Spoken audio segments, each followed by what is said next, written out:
ਅੱਜ ਆਪਾਂ chapter 5 10th class ਦਾ ਕਰਨ ਜਾ ਰਹੇ ਹਾਂ ਜਿਹਦਾ ਨਾਮ ਹੈਗਾ ਅਰਥਮੈਟਿਕ ਪ੍ਰੋਗਰੈਸ਼ਨ। ਪੰਜਾਬੀ 'ਚ ਹੈ ਅਣਗਿਣਤ ਲੜੀਆਂ। ਇਹਦਾ ਫਰਸਟ ਪਾਰਟ ਹੈ ਜਾਨੀ ਕਿ ਐਕਸਰਸਾਈਜ਼ ਜਿਹੜੀ ਆ ਫਰਸਟ, ਜਿਹਦੇ ਵਿੱਚ ਆ ਸਾਰਾ ਫਾਰਮੂਲਾ ਸਿਰਫ ਆਹੀ ਯੂਜ਼ ਹੁੰਦਾ ਐਕਸਰਸਾਈਜ਼ ਦੇ ਵਿੱਚ। ਉਹ ਹੈ a ਪੈਰ ਦੇ ਵਿੱਚ n is equal to a plus n minus 1 into d। ਹੁਣ ਦੇਖੋ an ਕੀ ਆ, ਮਤਲਬ ਲਾਸਟ ਟਰਮ ਦਿੱਤਾ ਹੋਣਾ ਤੁਹਾਨੂੰ ਕੁਐਸਚਨ ਦੇ ਵਿੱਚ, ਲਾਸਟ ਟਰਮ ਕਿਹੜੀ ਆ ਜਾਂ ਫਿਰ ਆਖਰ ਦੇ ਉੱਤੇ ਉਹ ਟਰਮ ਪਾਈ ਹੋਣੀ, ਉਹਨੂੰ ਕਹਿਣਾ, ਉਹਦੀ ਵੈਲਿਊ ਪੁੱਟ ਕਰਨੀ an। a ਜਿਹੜੀ ਆ a1 ਪਾ ਲਓ ਜਾਂ ਕੱਲੀ a ਪਾ ਲਓ, ਇਹਦਾ ਮਤਲਬ ਹੈਗਾ ਆ ਫਸਟ ਟਰਮ, ਯਾਨੀ ਕਿ ਪਹਿਲਾ ਜਿਹੜਾ ਅੱਖਰ ਹੋਣਾ ਪੂਰੀ ਸੀਰੀਜ਼ ਦਾ ਪਹਿਲਾ ਅੱਖਰ। n ਮਤਲਬ number of terms. Number of terms ਇਦਾਂ ਵੀ ਜਿੱਦਾਂ ਉਹਨਾਂ ਨੇ ਕਿਹਾ ਹੋਇਆ ਵੀ ਤੁਸੀਂ 20ਵੀਂ ਟਰਮ ਪਤਾ ਕਰੋ, ਤੁਸੀਂ 21st ਟਰਮ ਪਤਾ ਕਰੋ, ਉਹ n ਦੀ ਵੈਲਿਊ ਹੋਣੀ ਆ। ਡੀ ਦਾ ਮਤਲਬ ਹੈਗਾ common difference. Common difference find ਕਰਨ ਦਾ ਤਰੀਕਾ ਆ ਪਿਛਲੀ ਜਿਹੜੀ ਆ ਪੂਰੀ ਸੀਰੀਜ਼ ਦੇ ਵਿੱਚੋਂ ਸੈਕਿੰਡ ਚੋਂ ਫਰਸਟ ਘਟਾ ਦਿਓ, ਮਾਈਨਸ ਕਰ ਦਿਓ, ਥਰਡ ਦੇ ਵਿੱਚੋਂ ਸੈਕਿੰਡ ਮਾਈਨਸ ਕਰ ਦਿਓ ਤਾਂ ਕਾਮਨ ਡਿਫਰੈਂਸ ਆ ਜਾਂਦਾ ਆ। ਆਹੀ ਫਾਰਮੂਲਾ ਤੁਸੀਂ ਯਾਦ ਰੱਖਣਾ ਆ। ਇਹਦੀ ਆ ਫਰਸਟ ਪਾਰਟ ਜਿੰਨੇ ਵੀ ਕੁਐਸਚਨ ਕਰਨੇ ਆ ਨਾ, ਆਹ ਵਾਲਾ ਫਾਰਮੂਲਾ ਯੂਜ਼ ਕਰਕੇ ਹੀ ਕਰਨੇ ਆ। ਹੁਣ ਦੇਖੋ ਤੁਹਾਡਾ ਫਰਸਟ ਕੁਐਸਚਨ ਹੈ। ਕੁਐਸਚਨ ਸਟਾਰਟ ਕਰਨ ਤੋਂ ਪਹਿਲਾਂ ਸਾਡੇ channel wisdom education point RDC ਨੂੰ ਸਬਸਕ੍ਰਾਈਬ ਕਰੋ ਤੇ ਕਮੈਂਟ ਬਾਕਸ ਦੇ ਵਿੱਚ ਦੱਸੋ ਤੁਹਾਨੂੰ ਕਿਹੜੀਆਂ ਪ੍ਰੋਬਲਮਸ ਆ ਰਹੀਆਂ ਆ ਇਸ ਚੈਪਟਰ ਦੇ ਨਾਲ ਰਿਲੇਟਡ। ਨਾਓ ਕੁਐਸਚਨ ਹੈ which of the following terms are AP। ਜਾਣੀ ਕਿ ਉਹ ਕਹਿ ਰਿਹਾ ਹੈ ਕਿ ਜਿਹੜੀਆਂ ਆ ਦੋ ਕੁਐਸਚਨ ਤੁਹਾਨੂੰ ਦਿੱਤੇ ਹੋਏ ਆ, ਇਹ ਦੋ ਕੁਐਸਚਨਾਂ ਦੇ ਵਿੱਚ ਤੁਹਾਡੇ ਕੋਲ ਤੁਸੀਂ ਪਤਾ ਕਰਨਾ ਹੈ ਕਿ ਇਹ AP ਹੈ ਜਾਂ ਨਹੀਂ ਹੈ। ਸੋਲਵ ਕਰਨ ਨੂੰ ਨਹੀਂ ਕਿਹਾ, ਸਿਰਫ ਪਤਾ ਕਰਨਾ ਆ। ਅਗਰ ਇਹ AP ਹੈ ਦੈਨ ਆਪਾਂ ਨੈਕਸਟ ਟਰਮ ਫਾਈਂਡ ਕਰਾਂਗੇ, ਠੀਕ ਹੈ। ਹੁਣ ਪਤਾ ਕਰਨ ਦਾ ਤਰੀਕਾ ਕੀ ਆ, ਦੇਖੋ ਆ ਤੁਹਾਨੂੰ ਸੀਰੀਜ਼ ਦਿੱਤੀ ਹੋਈ ਆ 2 4 8 ਐਂਡ 16। ਹੁਣ ਆਹ ਕੁਐਸਚਨ ਦੇ ਅਕੋਰਡਿੰਗ ਆਪਾਂ ਦੇਖਦੇ ਹਾਂ ਕਿ ਸਾਡੇ ਕੋਲ a ਦੀ ਵੈਲਿਊ ਹੈਗੀ 2 ਜਾਂ a1 ਕਹਿ ਲਓ ਜਾਂ a ਕਹਿ ਲਓ, ਇੱਕੋ ਹੀ ਗੱਲ ਹੈ, ਠੀਕ ਹੈ। a1 ਜਾਣੀ ਕਿ ਇਹਦਾ ਪਹਿਲਾ ਹੀ ਅੱਖਰ। ਹੁਣ ਆਪਾਂ ਪਤਾ ਕਰਨਾ ਆ d ਮਤਲਬ ਕਾਮਨ ਡਿਫਰੈਂਸ। ਹੁਣ ਕਾਮਨ ਡਿਫਰੈਂਸ ਪਤਾ ਕਰਨ ਦਾ ਤਰੀਕਾ ਇਹੀ ਆ ਕਿ ਪਿਛਲੀ ਟਰਮ ਦੇ ਵਿੱਚੋਂ ਪਹਿਲੀ ਟਰਮ ਜਿਹੜੀ ਆ ਉਹ ਮਾਈਨਸ ਕਰ ਦਿਓ। ਆ ਤੁਹਾਡੇ ਕੋਲ a1 ਆ a2 a3 a4 ਐਸੇ ਤਰੀਕੇ ਦੇ ਨਾਲ ਅੱਗੇ ਚੱਲੀ ਜਾਣਾ, ਠੀਕ ਹੈ।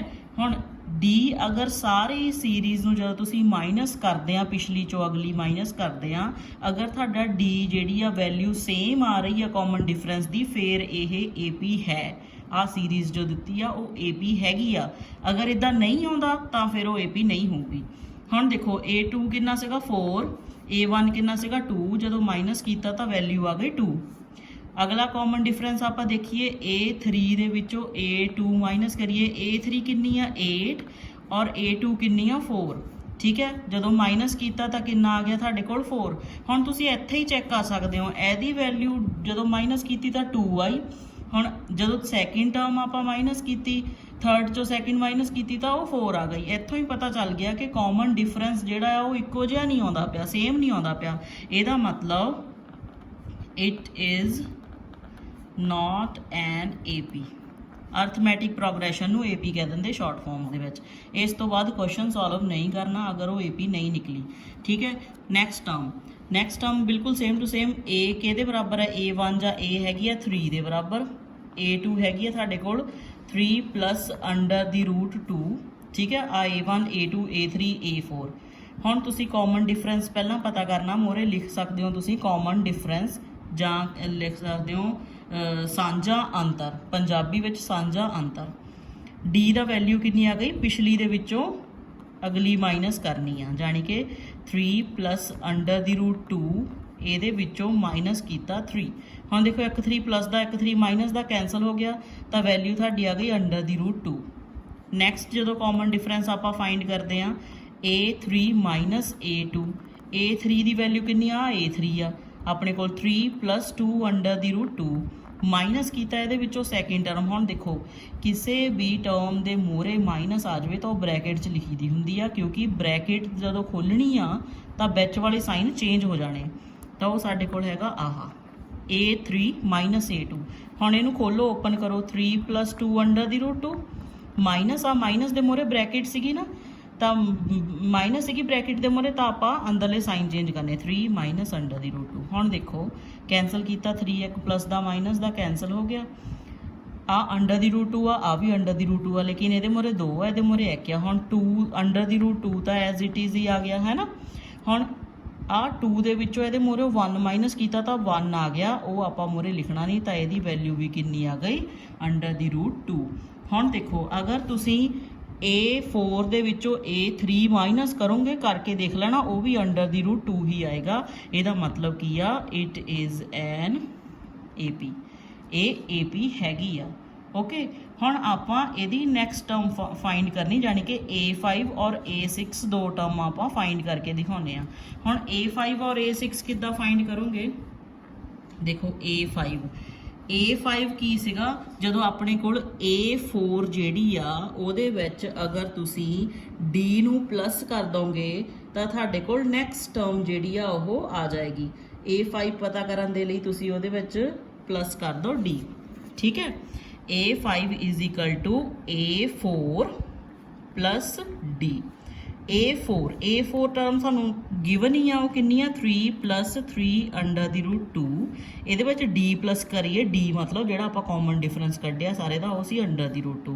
ਤਾਂ ਕਿੰਨਾ ਆ ਜਾਏਗਾ ਆਪਣੇ ਕੋਲ, 3 ਤਾਂ ਆਲਰੇਡੀ ਇੱਦਾਂ ਹੀ ਰਹਿ ਜਾਣਾ, ਕਿਉਂਕਿ ਇਹਦੇ ਨਾਲ ਅੰਡਰ ਰੂਟ ਵਾਲੀ ਟਰਮ ਨਹੀਂ ਹੈਗੀ। ਅੰਡਰ ਰੂਟ ਵਾਲੀ ਟਰਮ ਜਿਹੜੀ ਸੇਮ ਅੰਡਰ ਰੂਟ ਵਾਲੀ ਟਰਮ ਆ, ਉਹ ਆਪਸ 'ਚ ਪਲੱਸ ਹੁੰਦੀਆਂ। ਇਹਦੇ ਮੂਹਰੇ 3 ਹੈ, ਇਹਦੇ ਮੂਹਰੇ 1 ਹੈ, 3 ਪਲੱਸ 1 ਕਿੰਨਾ ਹੋ ਗਿਆ, 4 ਅੰਡਰ ਦੀ ਰੂਟ 2, ਠੀਕ ਹੈ। ਹੁਣ ਆਪਾਂ ਅਗਰ ਇੱਦਾਂ ਹੀ A6 ਫਾਈਂਡ ਕਰਨਾ ਆ ਤਾਂ A5 ਦੇ ਵਿੱਚ D ਪਲੱਸ ਕਰ ਦਿਓ। ਦੇਖੋ ਕਾਮਨ ਡਿਫਰੈਂਸ ਕੱਢਣ ਦੇ ਲਈ ਆਪਾਂ D ਦੇ ਵਿੱਚ D ਕੱਢਣ ਦੇ ਲਈ ਆਪਾਂ ਕੀ ਕਰਦੇ, ਪਿਛਲੀ ਚੋਂ ਅਗਲੀ ਮਾਈਨਸ ਕਰਦੇ ਆ। ਅਗਰ ਆਪਾਂ ਅਗਲੀ ਟਰਮ ਕੱਢਣੀ ਆ ਤਾਂ ਪਿਛਲੀ ਟਰਮ ਦੇ ਵਿੱਚ D ਪਲੱਸ ਕਰੀ ਜਾਓ, ਆਪਣੇ ਆਪ ਅਗਲੀ ਟਰਮ ਆਈ ਜਾਣੀ ਆ। A5 ਮੇਰੇ ਕੋਲ ਕਿੰਨਾ ਸੀ, 3 ਪਲੱਸ 4 ਅੰਡਰ ਦੀ ਰੂਟ 2, ਔਰ ਇਹਦੇ ਵਿੱਚ ਜਦੋਂ D ਤੁਸੀਂ ਇਹਦੇ ਵਿੱਚ ਤੁਸੀਂ D ਜਿਹੜਾ ਸੀਗਾ ਅੰਡਰ ਦੀ ਰੂਟ 2 ਇਹ ਪਲੱਸ ਕੀਤਾ ਤਾਂ ਕਿੰਨਾ ਆ ਗਿਆ, 3 ਪਲੱਸ 5 ਅੰਡਰ ਦੀ ਰੂਟ 2। ਐਸੇ ਤਰ੍ਹਾਂ ਤੁਸੀਂ 6, 7, 8 ਜਿੰਨੀਆਂ ਮਰਜ਼ੀ ਟਰਮ ਤੁਸੀਂ ਫਾਈਂਡ ਕਰ ਸਕਦੇ ਹੋ, ਠੀਕ ਹੈ। ਨੈਕਸਟ ਕੁਐਸਚਨ ਹੈ, ਕੁਐਸਚਨ ਬਹੁਤ ਇੰਪੋਰਟੈਂਟ ਹੈ, ਪੇਪਰ ਦੇ ਵਿੱਚ ਹਮੇਸ਼ਾ ਇਦਾਂ ਦਾ ਕੁਐਸਚਨ ਆਉਂਦਾ ਹੈ ਜਿਹਦੇ ਵਿੱਚ ਬਾਕਸਿਸ ਦਿੱਤੇ ਹੁੰਦੇ ਆ, ਫਿਲ ਕਰਨੇ ਆ, ਔਰ 2-3 ਟਰਮਾਂ ਦਿੱਤੀਆਂ ਹੋਣੀਆਂ ਆ। ਹੁਣ ਦੇਖੋ ਤੁਹਾਡੇ ਕੋਲ A1 ਜਿਹੜੀ ਆ ਉਹ ਤੁਹਾਡੇ ਕੋਲ ਨਹੀਂ ਹੈਗੀ, ਠੀਕ ਹੈ। A2 ਦੀ ਤੁਹਾਡੇ ਕੋਲ ਵੈਲਿਊ ਹੈਗੀ ਆ 13, A3 ਦੀ ਵੈਲਿਊ ਨਹੀਂ ਹੈਗੀ, ਔਰ A4 ਦੀ ਵੈਲਿਊ ਹੈਗੀ ਆ 3, ਠੀਕ ਹੈ। ਹੁਣ ਆਹ ਦੋ ਜਿਹੜੀਆਂ ਟਰਮਾਂ ਤੁਹਾਨੂੰ ਦਿੱਤੀਆਂ ਹੋਈਆਂ, ਇਹਨਾਂ ਦਾ ਯੂਜ਼ ਕਰਕੇ ਤੁਸੀਂ ਅੱਗੇ ਕੁਐਸਚਨ ਫਾਈਂਡ ਕਰੋਗੇ। ਆਪਣੇ ਕੋਲ ਫਾਰਮੂਲਾ ਕੀ ਆ, ਆਪਣੇ ਕੋਲ ਫਾਰਮੂਲਾ ਹੈ AN is equal to A plus N minus 1 into D, ਠੀਕ ਹੈ।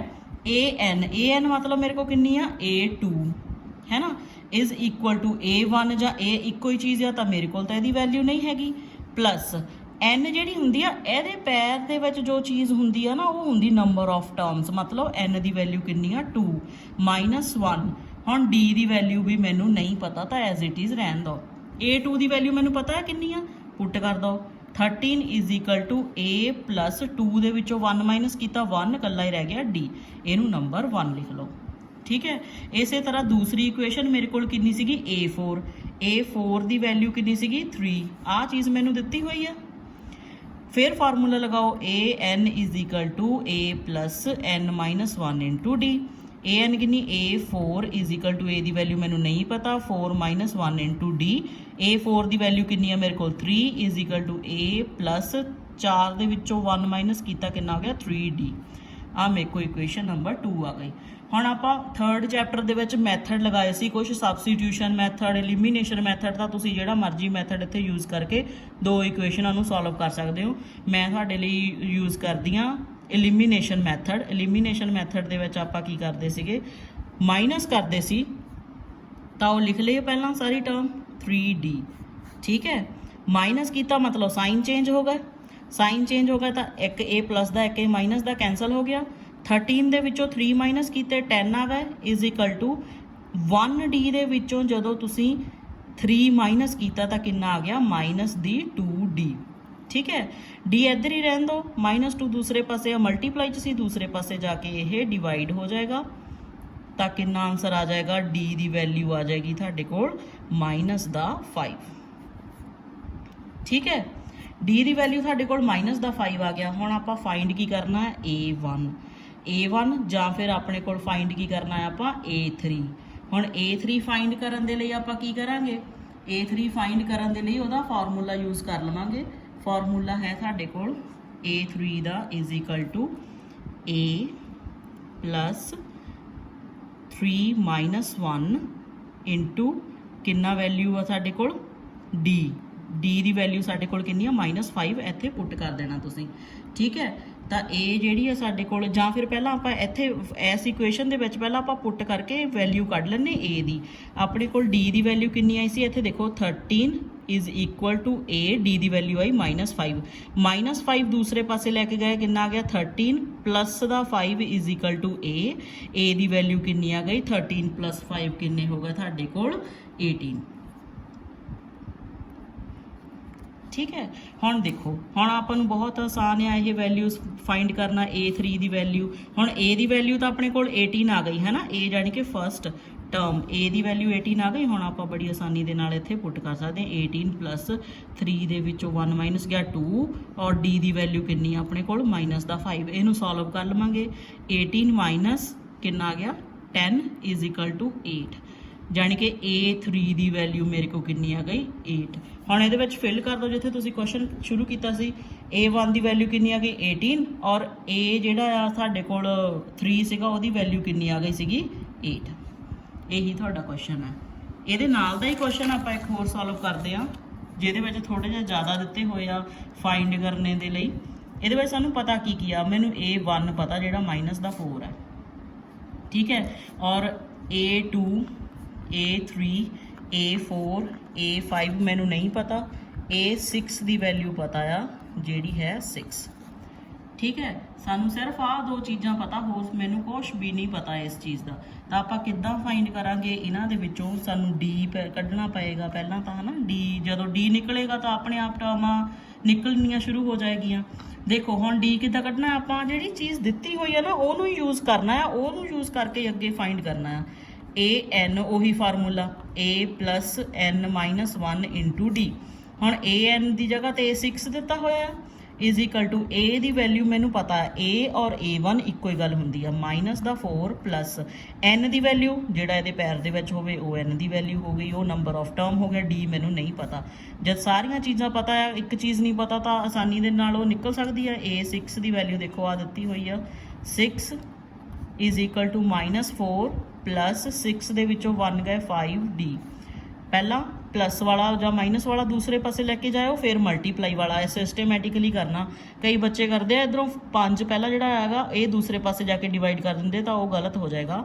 ਸਭ ਤੋਂ ਪਹਿਲਾਂ ਆਹ ਵਾਲੀ ਚੀਜ਼ ਦੂਸਰੇ ਪਾਸੇ ਜਾਏਗੀ 6 plus 4 is equal to 5D 10 is equal to 5D। D the value ਕਿੰਨੀ ਆ ਗਈ ਹੁਣ 5 ਮਲਟੀਪਲਾਈ ਦੂਸਰੇ ਪਾਸੇ ਜਾ ਕੇ ਹੋ ਜਾਏਗਾ डिवाइड कैंसल करके कितना आ जाएगा D ਦੀ वैल्यू 2। D ਦੀ वैल्यू साढ़े कोल 2 आ गई। ਹੁਣ देखो जो साढ़े कोल D आ गई और फर्स्ट टर्म मैनू फर्स्ट टर्म पता है और D भी पता है तो बड़ी आसानी दे नाल आपां नैक्सट टर्म आपां फाइंड कर सकते हो। देखो A2 किद्दां कढनी आ किद्दां दस्सिया सीगा A1 ਦੇ ਵਿੱਚ D प्लस कर दो यही पहला कीता सी आपां। A1 मेरे तो कितनी सीगी -4 D मेरे तो आई 2 आंसर आ गया साढ़े कोल -2।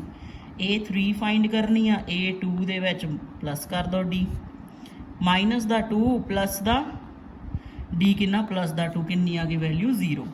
नैक्सट A4 ਜਦੋਂ ਆਪਾਂ फाइंड करनी आ A3 ਦੇ ਵਿੱਚ D प्लस कर दो A3 ਮੇਰੇ को किन्ना आ गया 0 D किन्नी ਸੀਗੀ ਮੇਰੇ ਤੋਂ 2 ਦੇ ਵਿੱਚ 0 प्लस ਕੀਤੀ 2 आ गया ठीक है। ਅੱਗੇ A5 ਆਪਾਂ फाइंड करनी आ ਇਹ ਕਿੰਨਾ ਸੀਗਾ A4 ਦੇ ਵਿੱਚ D प्लस कर दो A4 ਹੈਗਾ 2 प्लस D ਕਿੰਨੀ ਆ 2 इज इक्वल टू 4। ਦੇਖੋ ਸਾਰੇ ਟਰਮਸ ਜਿਹੜੀਆਂ ਆਪਾਂ फाइंड ਕਰ ਲਈਆਂ ਔਰ ਇੱਥੇ ਤੁਸੀਂ ਉਹਦੇ ਵਿੱਚ ਪੁੱਟ ਕਰ ਦੇਣੀਆਂ A2 ਦੀ ਵੈਲਿਊ ਮੇਰੇ ਤੋਂ -2 A3 0 A4 2 आ गया 4 ठीक है। यही ਤੁਹਾਡਾ ਕੁਐਸਚਨ ਦਾ ਆਨਸਰ ਹੈ। ਨਾਓ ਨੈਕਸਟ ਟਾਈਪ ਦੇ ਕੁਐਸਚਨ ਆਪਾਂ ਕਰਦੇ ਹਾਂ। ਇਦਾਂ ਦੇ ਬਹੁਤ ਸਾਰੇ ਕੁਐਸਚਨ ਹੈ ਤੁਹਾਡੀ ਬੁੱਕ ਦੇ ਵਿੱਚ ਤੁਸੀਂ ਖੁਦ ਟਰਾਈ ਕਰੋ ਅਗਰ ਨਹੀਂ ਸੋਲਵ ਹੁੰਦੇ ਤਾਂ ਕਮੈਂਟ ਬਾਕਸ ਦੇ ਵਿੱਚ ਦੱਸ ਦੇਣਾ। ਸਾਡੇ channel wisdom education point RDC ਨੂੰ ਸਬਸਕ੍ਰਾਈਬ ਕਰੋ ਤੇ ਕਮੈਂਟ ਦੇ ਵਿੱਚ ਦੱਸ ਦੇਣਾ ਤੁਹਾਨੂੰ ਕੋਈ ਪ੍ਰੋਬਲਮ ਆ ਰਹੀ ਹੈ ਤਾਂ। ਨੈਕਸਟ ਹੈ ਕੁਐਸਚਨ ਤੁਹਾਡੇ ਕੋਲ check whether -150 is a term of AP। ਕਹਿੰਦਾ ਕਿ AP ਆ ਪੰਜਾਬੀ ਵਾਲਿਆਂ ਦਾ ਵੀ ਕੁਐਸਚਨ ਨਾਲ ਹੀ ਆ AP ਤੁਹਾਨੂੰ ਦਿੱਤੀ ਹੋਈ ਆ ਸੀਰੀਜ਼ ਦਿੱਤੀ ਹੋਈ ਆ ਦਾ ਇੱਕ ਪਦ -50 ਹੈ 150 ਹੈ ਤੇ ਕਿਉਂ। ਚੈੱਕ ਕਰਨਾ ਵੀ ਜਿਹੜਾ ਆਉਂਦਾ ਹੈ ਇਸ ਸੀਰੀਜ਼ ਦੇ ਵਿੱਚ ਕਿਤੇ ਨਾ ਕਿਤੇ ਕਿ ਨਹੀਂ ਆਉਂਦਾ ਬਸ ਇਹ ਚੈੱਕ ਕਰਨਾ ਹੈ। क्वेश्चन स्टार्ट उत्थों ही करना। पहले देख लेने ਆਪਾਂ ਨੂੰ ਇਸ ਸੀਰੀਜ਼ ਦੇ ਵਿੱਚ ਦਿੱਤਾ ਹੈ ਕੀ ਆ। A ਦੀ ਵੈਲਿਊ ਦਿੱਤੀ ਹੋਈ ਆ 11, D ਦੀ ਵੈਲਿਊ ਆਪਾਂ ਖੁਦ ਫਾਈਂਡ ਕਰ ਲੈਣੀ ਪਿਛਲੇ ਦੇ ਵਿੱਚੋਂ ਅਗਲਾ ਮਾਈਨਸ ਕਰਕੇ, ਠੀਕ ਹੈ। ਅਗਰ 8 ਦੇ ਵਿੱਚੋਂ 11 ਮਾਈਨਸ ਕੀਤੇ ਤਾਂ ਕਿੰਨਾ ਤੁਹਾਡੇ ਕੋਲ ਆ ਜਾਏਗਾ 3 ਆਨਸਰ, ਕਿਉਂਕਿ 11 ਮਾਈਨਸ ਦਾ ਬੜਾ ਸੀ ਤਾਂ ਮਾਈਨਸ ਦਾ 3 ਆ ਗਿਆ। A ਵੀ ਪਤਾ ਲੱਗ ਗਈ, D ਵੀ ਪਤਾ ਲੱਗ ਗਈ, ਫਾਰਮੂਲਾ ਲਗਾ ਦਿਓ an is equal to A plus n minus 1 into D। an ਦੀ ਵੈਲਿਊ ਉਹਨੇ ਦਿੱਤੀ ਹੋਈ ਆ, ਆਹੀ ਟਰਮ ਚੈੱਕ ਕਰਨੀ ਆ, ਇਹੀ ਟਰਮ an ਦੀ ਵੈਲਿਊ ਜਿਹੜੀ ਚੈੱਕ ਕਰਨੀ ਆ। Minus 150 is equal to A ਦੀ ਵੈਲਿਊ ਹੈਗੀ 11 ਪਲੱਸ ਨੰਬਰ ਆਫ ਟਰਮਸ ਪਤਾ ਕਰਨੀ ਆ ਨਾ, ਕਿਉਂਕਿ A ਦੇ ਪੈਰ 'ਚ n ਆ, n ਦੀ ਵੈਲਿਊ ਤਾਂ ਮੈਨੂੰ ਨਹੀਂ ਦਿੱਤੀ ਹੋਈ, ਇਸ ਕਰਕੇ n minus 1 as it is ਰਹਿ ਜਾਏਗਾ ਔਰ D ਦੀ ਵੈਲਿਊ ਪੁੱਟ ਕਰੋ, ਠੀਕ ਹੈ। ਹੁਣ ਸਭ ਤੋਂ ਪਹਿਲਾਂ ਉਹੀ ਦੱਸਿਆ ਸੀ, ਪਲੱਸ ਦਾ 11 ਜਿਹੜਾ ਉਹ ਦੂਸਰੇ ਪਾਸੇ ਜਾਏਗਾ, ਮਾਈਨਸ 150 ਮਾਈਨਸ ਦਾ 11 is equal to n minus 1 into minus ਦਾ 3। ਬ੍ਰੈਕਟ ਯੂਜ਼ ਕਰਨੀ ਆ, ਕਿਉਂਕਿ ਅਗਰ ਬ੍ਰੈਕਟ ਯੂਜ਼ ਨਹੀਂ ਕੀਤੀ ਤਾਂ ਤੁਹਾਨੂੰ ਲੱਗਣਾ ਕਿ ਮਾਈਨਸ ਦਾ 3 ਆ ਨਾਲ। ਹੁਣ ਇਹਦੇ ਵਿੱਚੋਂ ਜਦੋਂ ਦੋਨੇ ਮਾਈਨਸ ਦੀਆਂ ਟਰਮਾਂ ਹੁੰਦੀਆਂ ਆਪਸ ਦੇ ਵਿੱਚ ਪਲੱਸ ਹੁੰਦੀਆਂ ਔਰ ਸਾਈਨ ਆ ਜਾਂਦਾ ਆ ਮਾਈਨਸ ਦਾ, is equal to n minus 1 minus ਦਾ 3। ਨਾਓ ਮਾਈਨਸ ਦਾ 3 ਇਧਰ ਮਲਟੀਪਲਾਈ ਦੂਸਰੇ ਪਾਸੇ ਜਾ ਕੇ ਕੀ ਹੋ ਜਾਏਗਾ, ਡਿਵਾਈਡ ਹੋ ਜਾਏਗਾ, is equal to n minus 1 ਇੱਧਰ ਐਜ਼ ਇਟ ਇਜ਼ ਰਹਿ ਗਿਆ। ਮਾਈਨਸ ਨਾਲ ਮਾਈਨਸ ਕੈਂਸਲ ਹੋ ਗਈ। ਹੁਣ ਦੇਖੋ ਆ 3 ਦੇ ਟੇਬਲ ਦੇ ਉੱਤੇ ਜਾਂਦਾ ਆ, ਇਹ 3 ਦੇ ਟੇਬਲ ਦੇ ਉੱਤੇ ਨਹੀਂ ਜਾਣਾ, ਠੀਕ ਹੈ। ਅਗਰ ਨਹੀਂ ਜਾ ਰਿਹਾ ਇਹ 3 ਦੇ ਟੇਬਲ ਦੇ ਉੱਤੇ ਤਾਂ ਫਿਰ ਆ ਮਾਈਨਸ ਦਾ ਦੂਸਰੇ ਪਾਸੇ ਲੈ ਆਓ, 164 ਡਿਵਾਈਡ 3, ਆ ਮਾਈਨਸ ਦਾ 1 ਸੀ ਦੂਸਰੇ ਪਾਸੇ ਜਾ ਕੇ ਹੋ ਗਿਆ ਪਲੱਸ ਦਾ 1 ਇਜ਼ ਇਕੁਅਲ ਟੂ n, ਕਿਉਂਕਿ n ਦੀ ਵੈਲਿਊ ਫਾਈਂਡ ਕਰਨੀ ਹੈ ਨਾ। LCM ਲਓ, 164 plus 3 divide 3 is equal to n। 164 ਦੇ ਵਿੱਚ ਜਦੋਂ ਤੁਸੀਂ 3 ਪਲੱਸ ਕੀਤੇ ਤਾਂ ਕਿੰਨਾ ਆ ਗਿਆ, 167 divide 3 is equal to n। ਹੁਣ ਆ ਜਿਹੜੀ ਵੈਲਿਊ ਅਗਰ ਤਾਂ ਇਹ ਡਿਵਾਈਡ ਹੋ ਜਾਂਦੀ ਆ, ਆ ਪੁਆਇੰਟ ਨਹੀਂ ਹੈਗਾ, 167 ਆ, ਅਗਰ ਇਹ ਵੈਲਿਊ ਡਿਵਾਈਡ ਹੋ ਜਾਂਦੀ ਆ, n ਦੀ ਵੈਲਿਊ ਪੂਰੇ ਜਦੋਂ ਨੰਬਰਸ ਦੇ ਵਿੱਚ ਆ ਜਾਂਦੀ ਆ, 2 3 4 5 ਜਾਂ ਇਦਾਂ ਸੀਰੀਜ਼ ਦੇ ਵਿੱਚ ਕਿਸੇ ਵੀ ਨੰਬਰ ਦੇ ਵਿੱਚ ਆ ਜਾਂਦੀ ਆ ਤਾਂ ਇਹ ਠੀਕ ਹੈ।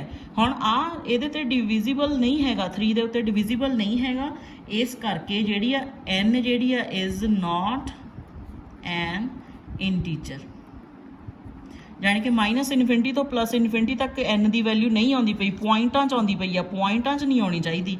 ਅਗਰ ਇਹ n ਜਿਹੜੀ ਇੰਟੀਜਰ ਨਹੀਂ ਹੈਗੀ ਤਾਂ ਇਹਦਾ ਮਤਲਬ ਆ ਮਾਈਨਸ 150 ਜੋ ਉਹਨਾਂ ਨੇ ਕਿਹਾ ਸੀ ਚੈੱਕ ਕਰਨੇ ਨੂੰ, is not a term of this AP, ਇਸ AP ਦੀ ਟਰਮ ਉਹ ਨਹੀਂ ਹੈਗੀ। ਇਹਦਾ ਮਤਲਬ ਜੋ ਸਾਨੂੰ ਕੁਐਸਚਨ ਦਿੱਤਾ ਹੋਇਆ ਸੀ ਕਿ ਕਹਿੰਦਾ ਮਾਈਨਸ 150 ਤੁਸੀਂ ਚੈੱਕ ਕਰੋ ਕਿ ਇਸ AP 'ਚ ਆਉਂਦੀ ਕਿ ਨਹੀਂ ਆਉਂਦੀ, ਤਾਂ ਉਹ ਇਸ AP ਦੇ ਵਿੱਚ ਨਹੀਂ ਆਉਂਦੀ। ਪੰਜਾਬੀ ਵਾਲੇ ਸਟੂਡੈਂਟ ਨੇ ਕੀ ਲਿਖਣਾ ਆ, ਕਿਉਂਕਿ n ਜਿਹੜਾ ਆ ਉਹ ਇੰਟੀਜਰ ਨਹੀਂ ਹੈ, ਇਸ ਕਰਕੇ ਮਾਈਨਸ 150 ਇਸ AP ਦੀ ਟਰਮ ਨਹੀਂ ਹੈ, ਇਸ AP ਦੀ ਪਦ ਨਹੀਂ ਹੈ, ਠੀਕ ਹੈ।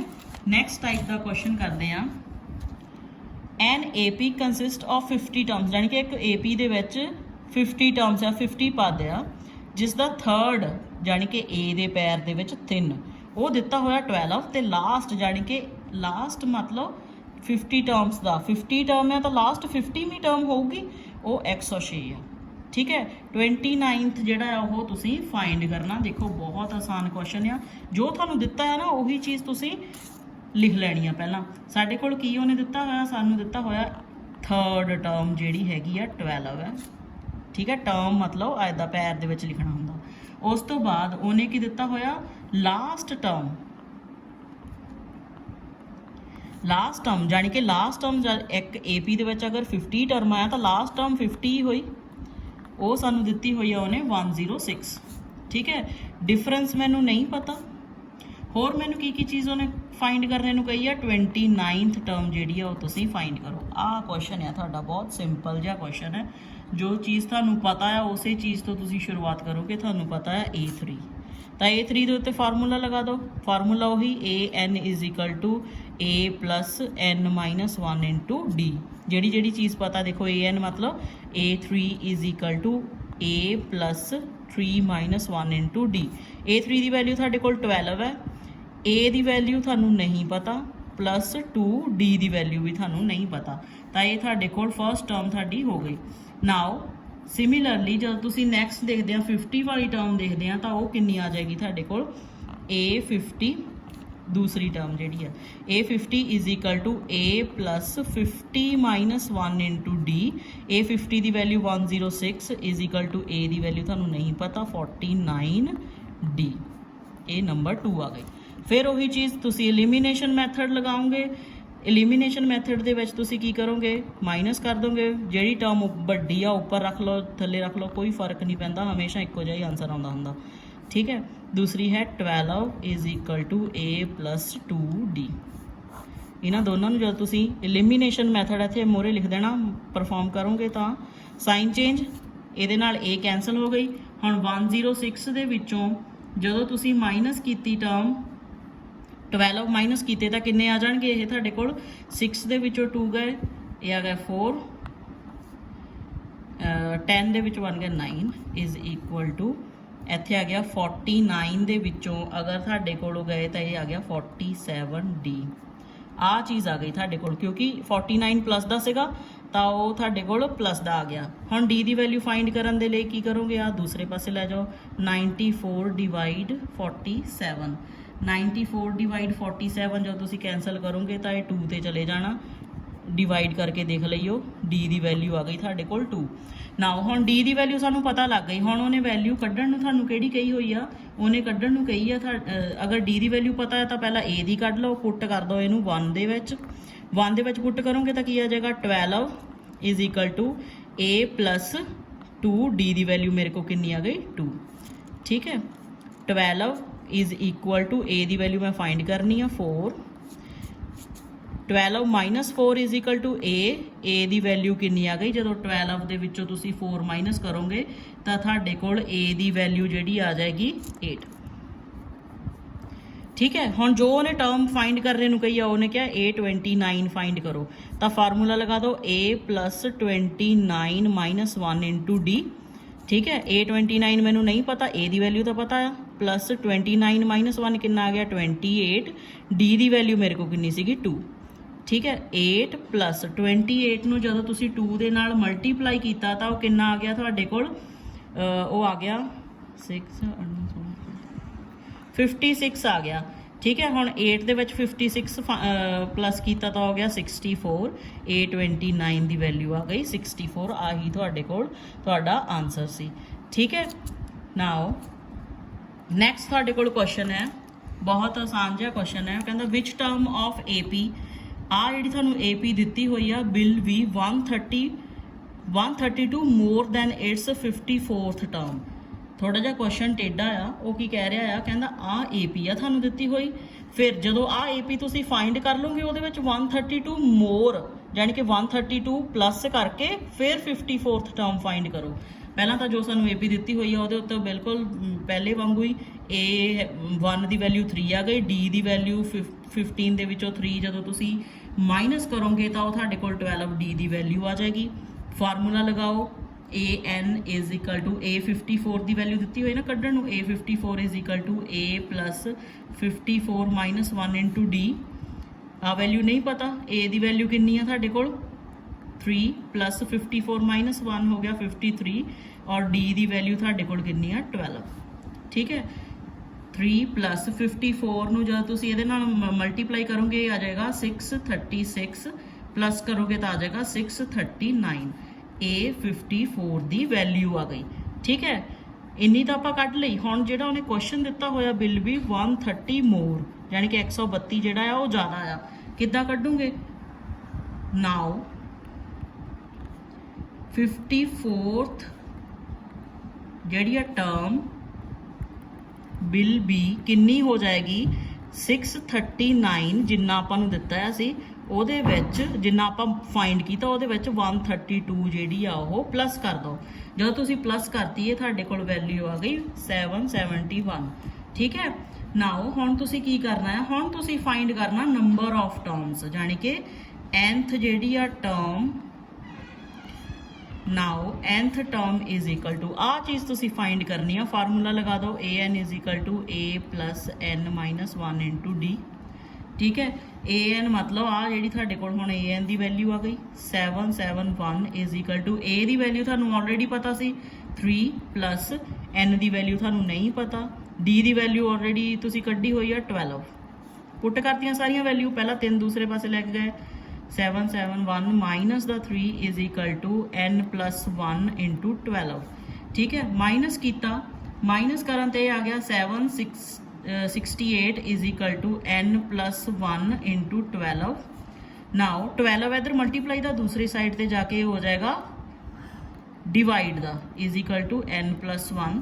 ਇਹਨੂੰ डिवाइड ਕਰੋਗੇ ਜਦੋਂ ਇਹਦੇ ਤੇ ਤਾਂ ਇਹ ਤੁਹਾਡੇ ਕੋਲ कैंसल हो जाएगा, पूरा पूरा हो जाएगा 64 ਦੇ ਉੱਤੇ। ਇਹਦਾ ਮਤਲਬ 64 is equal to n plus 1 ਦੂਸਰੇ ਪਾਸੇ ਲੈ ਕੇ ਜਾਓ, ਹੁਣ ਕਿੰਨਾ ਆ ਜਾਏਗਾ,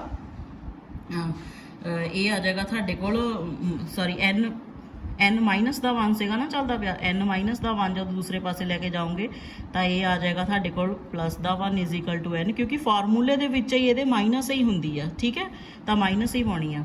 64 ਦੇ ਵਿੱਚ 1 ਪਲੱਸ ਕੀਤਾ ਕਿੰਨਾ ਆ ਗਿਆ 65, n ਦੀ ਵੈਲਿਊ 65 ਆ ਗਈ। ਆਹੀ ਤੁਹਾਡਾ ਆਨਸਰ ਸੀ, ਜਾਨੀ ਕਿ 134 32 ਜਦੋਂ nth ਟਰਮ ਦਾ ਕੱਢਿਆ ਉਹ 65 nth ਦੀ ਟਰਮ ਜਿਹੜੀ ਆ ਉਹ n ਹੀ ਹੋਏਗੀ। 771 ਜਿਹੜੀ ਆ ਉਹ 65ਵੀਂ ਟਰਮ ਜਿਹੜੀ ਆ ਉਹ n ਹੀ ਹੋਏਗੀ। ਆਹੀ ਚੀਜ਼ ਤੁਸੀਂ ਫਾਈਂਡ ਕਰਨੀ ਸੀ। ਨੈਕਸਟ ਵੀਡੀਓ ਦੇ ਵਿੱਚ ਆਪਾਂ ਅਗਲੇ ਕੁਐਸਚਨ ਕਰਾਂਗੇ ਇਸ ਐਕਸਰਸਾਈਜ਼ ਦੇ ਵੀ ਔਰ ਨੈਕਸਟ ਸਮ ਵਾਲੀ ਐਕਸਰਸਾਈਜ਼ ਦੇ ਵੀ। ਅਗਰ ਕੋਈ ਵੀ ਪ੍ਰੋਬਲਮ ਆਉਂਦੀ ਪਈ ਆ ਤਾਂ ਤੁਸੀਂ ਕਮੈਂਟ ਬਾਕਸ ਦੇ ਵਿੱਚ ਦੱਸਣਾ, ਤੁਹਾਨੂੰ ਦੁਬਾਰਾ ਕੁਐਸਚਨ ਕਰਾ ਦਿੱਤਾ ਜਾਊਗਾ। Thank you.